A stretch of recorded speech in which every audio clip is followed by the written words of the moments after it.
Bonjour, bienvenue dans notre mini-série 5 minutes chrono sur la charge de travail.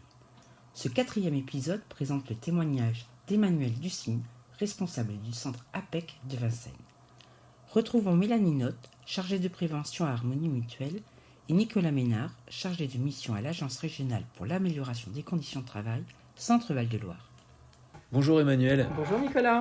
Alors toi qui es responsable du centre APEC de Vincennes, je sais qu'avec tes équipes, vous avez évalué votre charge de travail. Alors pourquoi se lancer dans une telle démarche ? Eh bien, nous avions au sein du centre un sentiment de forte charge de travail, en tout cas ressenti par les consultants, et le souhait de pouvoir travailler, à voir comment réduire cette charge, comment revoir l'organisation, et aussi communiquer sur la réalité de notre travail. Et alors comment vous vous y êtes pris ? Alors, dans le cadre, nous avons démarré des échanges dans le cadre d'espaces de discussion qui nous ont permis d'analyser, de faire une analyse entre le travail réel et le travail prescrit. Pour cela, nous avons identifié les différentes activités de chacun de nos métiers.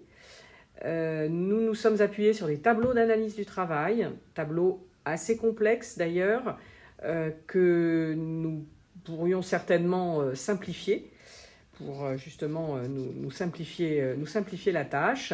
Et nous avons donc analysé la différence entre le travail prescrit, c'est-à-dire les consignes, les fiches de mission, les fiches de poste, le travail subjectif, c'est-à-dire finalement le travail tel qu'il est perçu, ressenti par chacun, et le travail réel, où là on décrit très concrètement et factuellement ce qui est réalisé.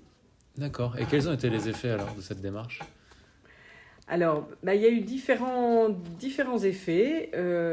Ça nous a d'abord permis de prendre conscience de l'importance des espaces d'échange informels, puisque nous avons d'abord passé aussi un peu de temps sur voir quels étaient tous nos espaces de discussion.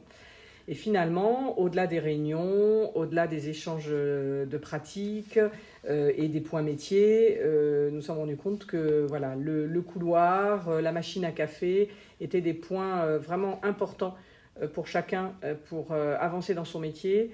Et cela est encore plus vrai aujourd'hui que nous sommes beaucoup évidemment sur du télétravail et du travail sur site. Ces échanges sont primordiaux. Et vous avez pu apporter quelques solutions techniques ?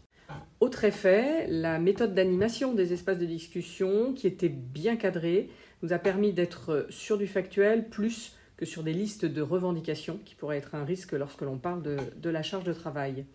Et puis enfin, nous avions une surcharge de travail apportée par notre SI RH, surtout avec l'ajout des jours de télétravail depuis la pandémie. Et c'est quelque chose que nous avions fait remonter à notre direction, qui a été prise en compte puisque une nouvelle application a été mise en place, beaucoup plus simple, beaucoup plus intuitive, qui nous fait gagner du temps et simplifie beaucoup les choses. Ok, bien merci Emmanuel. En tout cas, ça nous a permis d'en savoir un petit peu plus sur la manière dont peut se dérouler ce genre de démarche en entreprise. Donc merci à toi en tout cas. Merci à toi. À bientôt. Au revoir. À bientôt. Cette mini-série 5 minutes chrono sur la charge de travail touche à sa fin. Nous espérons que cela a répondu à certaines de vos questions. L'ARACT Centre Val-de-Loire et le service prévention d'Harmonie Mutuelle peuvent vous soutenir dans vos démarches sur la qualité de vie et des conditions de travail. Retrouvez-nous via nos sites internet. À très bientôt.